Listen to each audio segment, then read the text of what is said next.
23 जून को श्रीनगर में जेल में संदेहास्पद स्थिति में श्यामा प्रसाद मुखर्जी जी ने अंतिम सांस ली थी। जिस संदेहास्पद स्थिति में उनकी जान गई, वो हम सब के लिए अभी तक एक प्रश्नवाचक चिन्ह बन करके रहा है।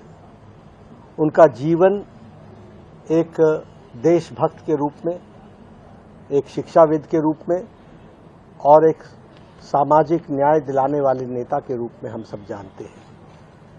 अगर मैं शिक्षाविद की बात करूं तो Shyama Prasad Mukherjee was one of the youngest vice chancellor of Calcutta university. सबसे कम उम्र में वाइस चांसलर बनने वाले और बहुआयामी प्रतिभा के मालिक थे। वो शिक्षाविद थे। बाद में उन्होंने देशभक्ति के कारण राजनीति में कदम लिया और आज हम ये कह सकते हैं कि जो वर्तमान पंजाब है और वर्तमान पश्चिम बंगाल है, यह उनकी ही देन है। उन्होंने उस समय जब भारत का विभाजन हो रहा था और उस समय के कांग्रेस के नेताओं ने एक तरीके से समझौते में और मुस्लिम लीग ने सारा पंजाब और सारा बंगाल लेने की ठानी थी, तो उस समय जन आंदोलन करके पंजाब में और बंगाल में लड़ाई लड़ने का और जनता को जागृत करने का काम श्यामा प्रसाद मुखर्जी जी ने किया था। और इस कारण से आज जो हम वर्तमान पंजाब देखते हैं, वर्तमान बंगाल देखते हैं, यह उनकी ही देन है जो ये भारत देश के साथ हम सब लोग अपने अखंड भारत में देखते हैं। श्यामा प्रसाद मुखर्जी जी ने अपना जीवन एक विचारधारा के लिए सारा जीवन लगाया। वो कभी सत्ता पर बैठने के लिए नहीं आए थे। वो अनेकों बार सत्ता पर आए और हमेशा विचार के लिए उन्होंने सत्ता को त्यागा। जब वो बंगाल में थे तो वो मंत्री थे, लेकिन उन्होंने विचार के कारण उस पद को त्यागा। जब वो नेहरू जी की पहली कैबिनेट बनी तो नेहरू जी की पहली कैबिनेट में वो उद्योग मंत्री थे।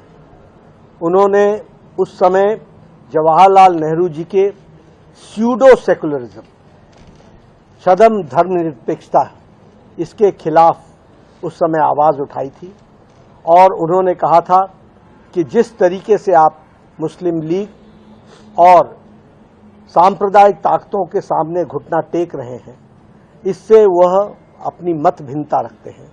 और उन्होंने जम्मू कश्मीर का विषय उठाया कि कोई कारण नहीं है कि आप धारा 370 को लागू करें, और धारा 370 के लिए उस समय नेहरू जी ने इसको आगे बढ़ाया था।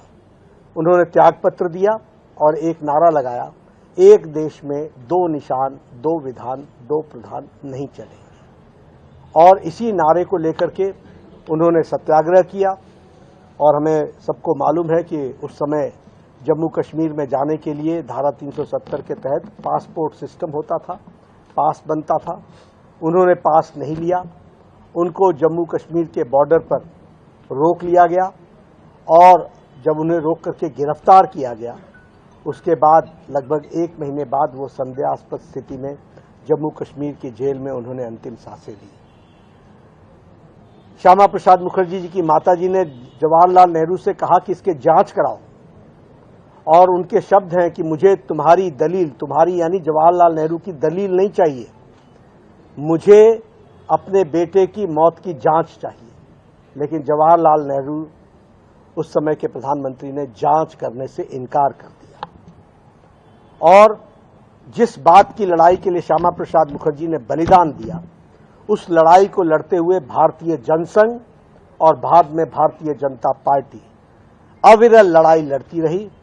और हम सब जब जानते हैं कि आदरणीय प्रधानमंत्री मोदी जी के नेतृत्व में 2019 के 6 अगस्त को लोकसभा, 5 अगस्त और 5 अगस्त राज्यसभा और 6 अगस्त लोकसभा में धारा 370 को धाराशाही कर दिया गया और एक देश में एक निशान, एक विधान, एक प्रधान ये स्थापित हुआ। इसको भी हमको ध्यान में रखना चाहिए। इसलिए श्यामा प्रसाद मुखर्जी के जीवन पर, उनके कहे कदमों पर चलने वाले करोड़ों लोगों ने भारतीय जनसंघ और भारतीय जनता पार्टी की तरफ से इस लड़ाई को आगे बढ़ाया और हम एक निर्णायक मोड़ तक पहुंचे हैं।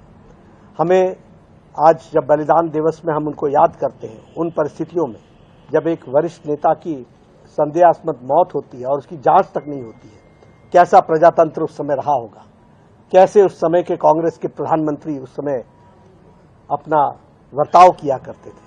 लेकिन प्रजातंत्र मजबूत होते होते आज यहाँ तक पहुंचा है। आज करोड़ों लोग श्यामा प्रसाद मुखर्जी जी के जीवन पर और उनके काम को आगे बढ़ाने के लिए करोड़ों कार्यकर्ता बलिदान देने के लिए तैयार हैं और उनके रास्ते पर चलने के तैयार हैं।